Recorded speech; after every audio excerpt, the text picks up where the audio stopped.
2025 లేదా 26లో డిగ్రీ లేదా బీటెక్ చదివారా? సాఫ్ట్‌వేర్ జాబ్ కోసం ఎదురు చూస్తున్నారా? అయితే కోడ్ జ్ఞాన్ 100 డేస్ కోర్సులో చేరండి, జాబ్ సాధించండి.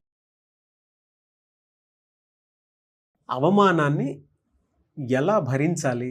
ఎలా మర్చిపోవాలి? ఎలా ఎదుర్కోవాలంటారు అసలు? అవమానము అసలు ఫస్ట్ నుంచి చేసేవాళ్ళు ఎవరి దగ్గర నుంచో స్టార్ట్ చేసుకోవాలి. నేను అవమానం పడుతున్నాను అంటే చేసేవాళ్ళు ఎవరు ఇన్సల్ట్ చేయగలుగుతారు? ఆ అథారిటీలో ఉన్నారా వాళ్ళు ఏమన్నా? అక్కడి నుంచి స్టార్ట్ చేసుకోవాలండి. బేసికలీ మనం అవమానించారు ఎవరో అని యాక్సెప్ట్ చేసినన్ని రోజులు మనం అవమానించబడతాం. ఈ లాజిక్ పట్టుకోగలగాలి. నేను వాళ్ళెవరో నన్ను ఇన్సల్ట్ చేశారు అని ఒప్పుకుంటే తప్ప నేను ఎప్పుడూ అవమానించబడలేను. వాళ్ళు నన్ను ఏదో అనగానే అది నేను అవమానంగా యాక్సెప్ట్ చేశాను కాబట్టి అవమానపడ్డాను. ఇది ఫస్ట్ అండర్లైన్. చాలా కష్టం ఇది ఎక్కించుకోవడం, బట్ ఇదే ఇంపార్టెంట్. ఎవరో వెళుతూ ఏదో మాట అంటే అది నాకు ఇన్సల్ట్, ఎవరే వేస్ట్ ఫెలో అని ఎవరన్నా అంటే నేను దాన్ని తీసుకుని నేను వేస్ట్ ఫెలోనా, నేను ఇంత చేసినా నన్ను వేస్ట్ ఫెలో అంటారా అని నేను దాన్ని యాక్సెప్ట్ చేశాను ఫస్ట్. సెకండ్, వాళ్ళు అవమానించడానికి వాళ్ళకి నా జీవితంలో ఎందుకంత స్థానం ఇచ్చాను. ఎవరన్నా వెళ్తుంటే అలా అంటే వాళ్ళకి నేను ఇన్సల్ట్ చేసేంత స్థానాన్ని నేను ఎందుకు ఇచ్చాను వాళ్ళకి అనేది చాలా చాలా ఇంపార్టెంట్. ఈ మాట చెప్పగానే నాతో వెంటనే వెంబడి నన్ను అడుగుతారు. అది ఇంట్లో వాళ్ళే అయితే, సొంత నాన్న అయితే, సొంత అమ్మ అయితే ఇలాగా మాట్లాడతారు. ఎవరు ఇన్సల్ట్ చేసినా ఫస్ట్ థింగ్ ఇక్కడ ఒక ఫిల్టర్ పెట్టుకోవాలి. నీ లోపలికి రానివ్వను. వాళ్ళ ఇన్సల్ట్ వాళ్ళ ఎక్స్పీరియన్స్తో వాళ్ళకున్న తెలివితో అంటారు. అది నేను ఇన్సల్ట్గా యాక్సెప్ట్ చేసిన రోజులు, నువ్వు అసలు బుద్ధి లేదురా నీకు అని నన్ను అందరి ముందు ఇన్సల్ట్ చేశాడండి అని అన్నారు అనుకోండి, అవునా నాకు బుద్ధి లేదా, shall I take it as a feedback అని మార్చుకోవాలి అక్కడే. నిజంగా బుద్ధి లేని పని చేశానేమో, వాటర్ తీసుకెళ్తూ కింద పడేశానేమో, అవును బుద్ధి లేదా అంటారు, కరెక్టే కదా. సో అక్కడ బ్రేక్ చేయగలిగానే ముందు నేను నా ఇన్సల్ట్ సపరేట్ అయిపోయాను. అది చాలా చాలా important, very profound. Direct point చెప్పేస్తున్నా. ఎవరైనా ఇన్సల్ట్ చేయగానే ఫస్ట్ అది నిజమా కాదా, is it an insult or a feedback, ఈ రెండింటిని పట్టుకోవాలి. ఫీడ్బ్యాక్, నిజంగానే గిన్నె కింద పడేశాను తిట్టారు, ఆర్ ప్రాజెక్ట్ ఏదో తప్పు చేశాను తిట్టారు, ఏదో అన్నారు అందరి ముందు అన్నారు తిట్టారు, ఈజ్ అ ఫీడ్బ్యాక్. నెంబర్ వాడికి చెప్పడం రాకపోయి ఉండొచ్చు, బట్ నేను బాధపడేంత అవసరం లేదు. ఫస్ట్ థింగ్ అది. చాలా డీప్గా వెళ్దాం. సెకండ్ వచ్చేసి నిజంగా నేను ఎవరైనా ఇన్సల్ట్ చేయాలి అంటే వాళ్ళకున్న కెపాసిటీ ఏంటి, వాళ్ళకున్న అథారిటీ ఏంటి చూడాలి. కొంతమంది కావాలని ఇన్సల్ట్ చేయడానికే మాట్లాడతారు. అలాంటి వాళ్ళని మనం పట్టించుకోవాల్సిన పని లేదు. వాడి మాట ఎలా ఉంటుంది, అన్నిటికీ రాంగ్గా మాట్లాడు, అన్నిటికీ నెగిటివ్ మాట్లాడు, అన్ని ఇన్సల్ట్ చేసి మాట్లాడతారు. అలాంటి వాళ్ళ గురించి ఎంత తక్కువ ఇక్కడ స్ట్రెస్ పెట్టుకుంటే అంత మంచిది. పట్టించుకోవద్దు అలాంటి వాడిని, అన్లెస్ అండ్ అంటిల్ నువ్వు దూరం జరగలేని పరిస్థితులు ఉంటే తప్ప. లేకపోతే కొంతమంది అరుస్తారు. ఏనుగు వెళుతుంటే కుక్కలు అరుస్తాయి అంటారు కదా, అందులో చాలా లాజిక్ ఉంది. దట్ కుక్కని కూడా నేను పట్టించుకుంటూ కూర్చున్నానంటే నేను ఏనుగులా ఎదగలేను. చిన్న చిన్న ఎలకలకు కూడా నేను బాధపడిపోతున్నాను అంటే నేను సింహములా ఎదగలేను. సో అందుకని ఆ చిన్న చిన్న వాడెవడో అన్నాడు వీడెవడో అన్నాడు దాంట్లో పడవద్దు. ఒకవేళ నిజంగా వాళ్ళకి అథారిటీయే ఉంటే నువ్వు కరెక్ట్ చేసుకోవాలి. థర్డ్, ఇందులో వెరీ వెరీ ఇంపార్టెంట్ లాజిక్ ఏంటంటే నిన్ను ఎవరైనా ఇన్సల్ట్ చేయగానే ఏం నష్టం జరుగుతుంది, నీ కిరీటం కింద పడిపోయిందా ఏంటి, నేను ఎవరైనా బుద్ధి లేదురా నీకు అన్నాను అనుకో, అమ్మా నాకు అంటాడా, ఏమైపోయింది బుద్ధి లేడు అనగానే తల కిరీటం కింద పడిపోయినట్టు నన్నంటాడా అని ఇగో మాట్లాడుతుంది. ఆ ఇగోని పట్టుకోండి. థర్డ్, ఎప్పుడైనా ఎవరైనా నిన్ను ఇన్సల్ట్ చేయకూడదు అనుకుంటే గ్రో. నిన్ను ఒక స్టేజ్ వచ్చాక బో నడిచేవాళ్ళు అలా చూస్తుండిపోవాలి. You should grow so much that insult చేసే వాళ్ళందరూ వీళ్ళు ఇన్సల్ట్ చేస్తూనే ఉన్నారు, వాడు ఎదుగుతూనే ఉన్నాడు కదరా అనేటట్టుగా మారాలి. ఇంకా ఎంతమంది ఇన్సల్ట్ చేస్తారో అంత కసిగా పెరగాలి, ఎదగాలి, వర్టికల్లీ గ్రో హై, వాళ్ళకి మించి పెరగాలి. ఇలా వెళుతుంటే నిన్ను తినేస్తా అని ఒక సొరస వచ్చినట్టు హనుమంతుని ముందుకి వస్తే నాన్న అని ఇట్లా పట్టుకుని జై శ్రీరామ్ అంటే ఆయన అంత పెద్దగాడు. When you grow big problems చిన్నగా కనిపిస్తాయి. అందుకని గ్రో బిగ్. నిన్ను ఇన్సల్ట్ చేసే వాళ్ళందరూ తగ్గిపోతారు. ప్రాబ్లం ఎక్కడొస్తుందంటే వాళ్ళు ఇన్సల్ట్ చేశారు, నేను ఒప్పుకున్నాను, నా లోపలది తీసుకున్నాను, సో నాకు నేనే నెగిటివ్ కెమికల్స్ ప్రొడ్యూస్ చేసుకుని నేను ఇంకా ఇంకా వీక్ అయిపోతూ ఉంటాను. ఎందుకు వీక్ అయ్యవరా అంటే వాళ్ళు తిట్టారని, వాళ్ళు ఎందుకు తిడుతున్నారా అంటే నేను వీక్ ఉన్నానని. You create your own vicious cycle. మా నాన్న ఎప్పుడు తిడుతుంటాడండి. ఏమని తిట్టాడు? ఫెయిల్ అవుతావు అని తిట్టాడండి. అలా తిడితే ఎలాగండి? కొన్ని పాస్ అయ్యావా? తిడుతూ ఉంటే నేను ఫెయిల్ అవుతుంటాను. So you see that cycle. నువ్వేమో ఎదగలేవా, నిన్ను మాత్రం మీ ఫాదర్ కూడా ఏమనకూడదా? ఎలా అవుతుంది? అందుకనే గ్రో. నేను అన్ని పాసాను, మా ఫాదర్ ఎందుకు తిడతాడు? నేను అంతా చాలా అయినా పక్కబట్టి నీ మీద నువ్వు పుట్టడమే వేస్ట్ అని పగబట్టి తిట్టారే అనుకుందాం, వాళ్ళ గురించి ఆలోచించే time waste. My logic is simple and clear and easy.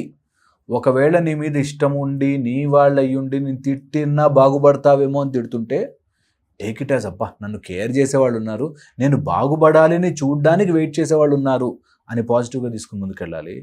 లేదు ఊరికే కావాలని అన్నిటికీ ఇన్సల్ట్ చేస్తున్నాను, నించుంటే నువ్వు వేస్ట్ కాడు, కూర్చుంటే వేస్ట్, అలా చేస్తా అంటే వాళ్ళని మైండ్లోంచి అలా తీసి పక్కన పెట్టాలి. అలా పెట్టగలమా సార్? వాళ్ళు రోజు అంటుంటే ఎలా సార్ అంటారు. నేను ఇదే మాట చెప్తాను, రోజు అంటున్నారు కదా, తొందరగా సంపాదించేసి బాగా రిచ్ అయిపోయి బయటకు వెళ్ళిపోక నుంచి అది చెయ్యము. కానీ వాళ్ళు ఏమనకూడుతున్నారు. ఇలాగ ఒక జనరేషన్ బతుకుతున్నారండి ఇప్పుడు.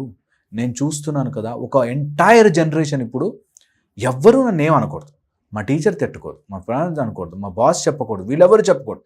నేను అలా గాజు బొమ్మలా పెరుగుతూ ఉండాలి. ఎందుకు పెరుగుతాం బాస్? మస్తు మంది మస్తు రకాలు అంటారు, కంపారిజన్స్ వస్తాయి, ఇన్సల్ట్స్ వస్తాయి, లైఫ్ అంతా వస్తాయి, రెడీగా ఉండాలి దానికి. శ్రీరామచంద్రమూర్తినే మాటలన్న ప్రపంచం ఇది నిజముగా.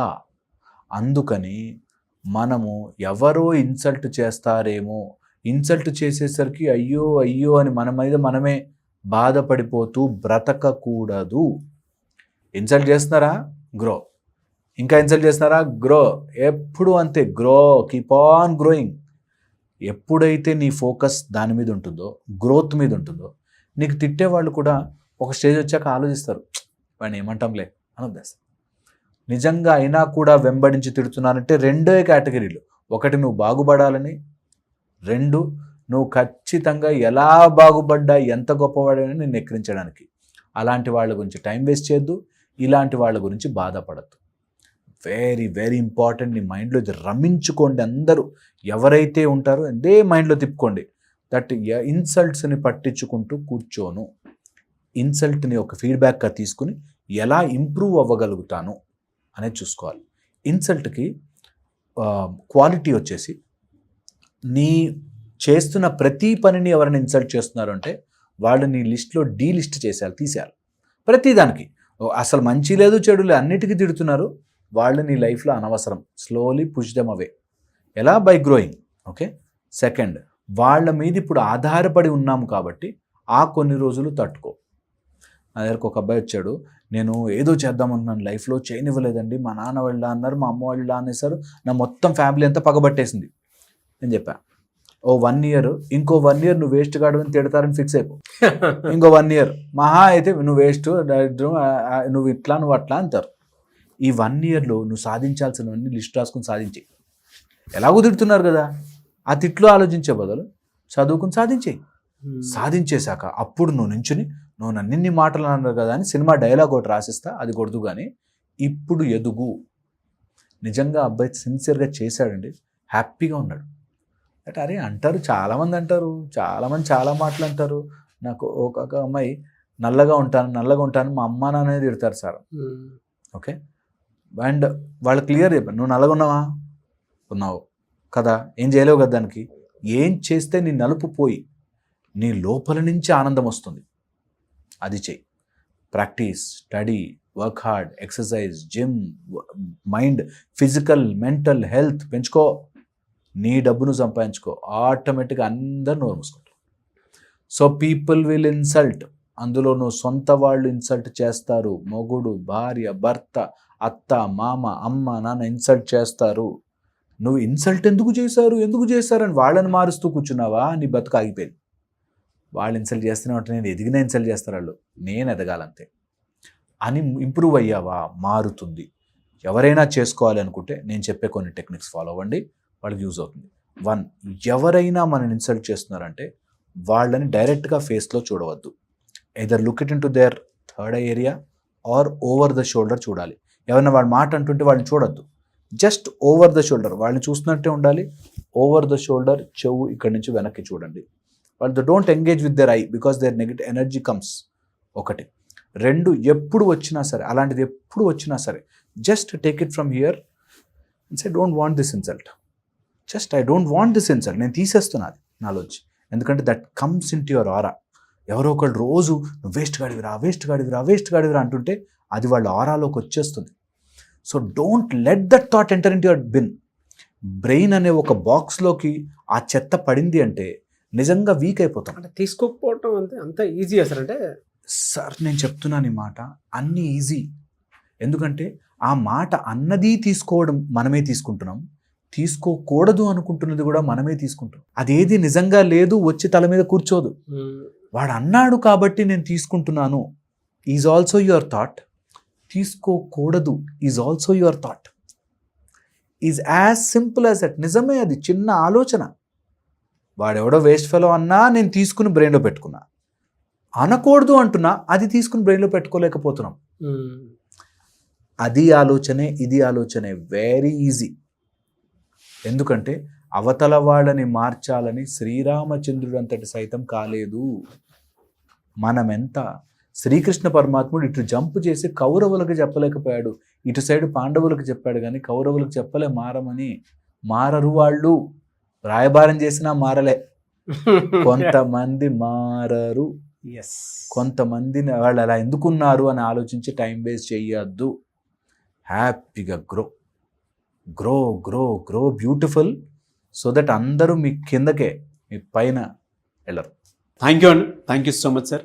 చాలా మంది మీ క్లాసెస్ కోసం ఎదురు చూస్తూ ఉన్నారు, ఎప్పుడు ఉంటాయని చెప్పి ఎప్పుడు అవకాశం ఉంటుంది? కవళ సూర్య సాధన 7th to 11th ఉంటుంది జూన్. ఓకే, అండ్ మార్నింగ్ ఉంటుంది 6 to 7. ఇంట్లోనే కూర్చుని ఇట్లాంటి విద్య మనం నేర్చుకోగలుగుతున్నామంటే థ్యాంక్స్ టు ఇంటర్నెట్. అందరూ నేర్చుకోవాలి. జూమ్లో ఉంటుంది ఆన్లైన్ క్లాస్, ఇంట్లోనే సాధన చేసుకోవడానికి ఒక చిన్న మెడిటేషన్ ప్రాసెస్, చిన్న మెథడాలజీ, బట్ వెరీ పవర్ఫుల్గా మన మైండ్ అంతా చేంజ్ అవుతుంది. సో ఎవరికైనా ఇంట్రెస్ట్ ఉంటే మాత్రం కింద నెంబర్కి కాంటాక్ట్ చేసి రిజిస్టర్ అవ్వండి. కౌళ సూర్య సాధన, సూర్యుడి యొక్క కుటుంబం ఈ కౌళము, అలాంటి సౌర కుటుంబం విద్యల్లోకి, మెడిటేషన్లోకి అందరూ రావాలని నా కోరిక. డెఫినెట్గా సార్. థ్యాంక్ యూ అండి, thank you so much doctor Harish. Thank you. ఎవరైనా సరే మే ఎండ్ లోపు కనుక రిజిస్ట్రేషన్స్ చేసుకోవాలి అనుకుంటే, అంటే ఫర్దర్ క్లాసెస్కి కనుక లిమిటెడ్ సీట్సే ఉంటాయండి. చాలామంది జాయిన్ అవ్వడానికి రెడీగా ఉంటారు, ఎన్ నెంబర్ ఆఫ్ పీపుల్ ఉన్నారు. ఎవరైనా సరే రిజిస్ట్రేషన్ చేసుకోవాలి అనుకునేటువంటి వాళ్ళు స్క్రీన్ మీద మీకు కాంటాక్ట్ నెంబర్ కనిపిస్తుంది, మే ఎండ్ లోపే చేసేసుకోండి. అండ్ ఈ వీడియో లైక్ అండ్ షేర్ మాత్రం తప్పకుండా చేయండి. ఇలాంటి మరిన్ని వీడియోస్ కోసం మా ఛానల్ ఫాలో అవ్వండి. Thank you.